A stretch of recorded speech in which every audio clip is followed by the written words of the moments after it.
కొరకండి, పిల్లల కొరకు. మీరు ఇన్ని సంవత్సరాలు ఇక్కడ కష్టపడి పనిచేసేది ఎవరి కొరకండి? పిల్లల కొరకేనా? మరి మీ పిల్లలు మరణానికి నడిపించబడుతున్నారు. మరి మీరు గ్రహిస్తున్నారా?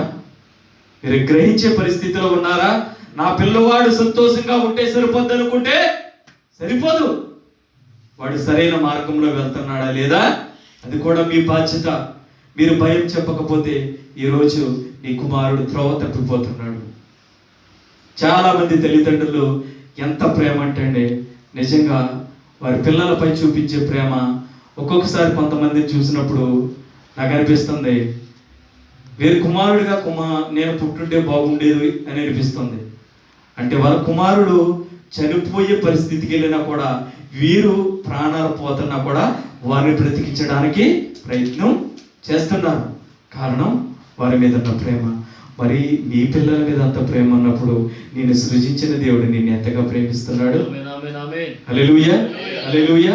నీ కొరకు ఆయన దెబ్బలు తిన్నాడు, పిడిగుద్దులు గుద్దారు, మూయవేయబడ్డాడు.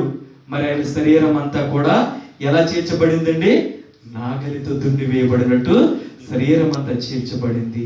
ఆయన చివరి రక్త పొట్టు వరకు కూడా ఆయన నిన్ను ప్రేమిస్తూనే ఉన్నాడు. నీ కొరకు ఆయన ప్రాణం పెట్టడానికి ఏమాత్రం కూడా వెనకాడలేదు. ప్రియ సహోదరి సహోదరులారా, ఒక్కసారి ఆలోచించండి. మీ ప్రయాస అంతా దేని కొరకు? మీ భారం అంతా దేని కొరకు? ఈ భూమి మీద ఇది శాశ్వతం కాదని తెలిసి కూడా మీ పిల్లల్ని మీరు సరి చేయలేని స్థితిలో ఉన్నారు.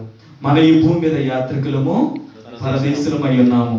మరి అలాంటప్పుడు మీ పిల్లలకి సంతోషం ఎక్కడ ఉందండి? దేవుని సన్నిధిలోనేనా? మరి మీ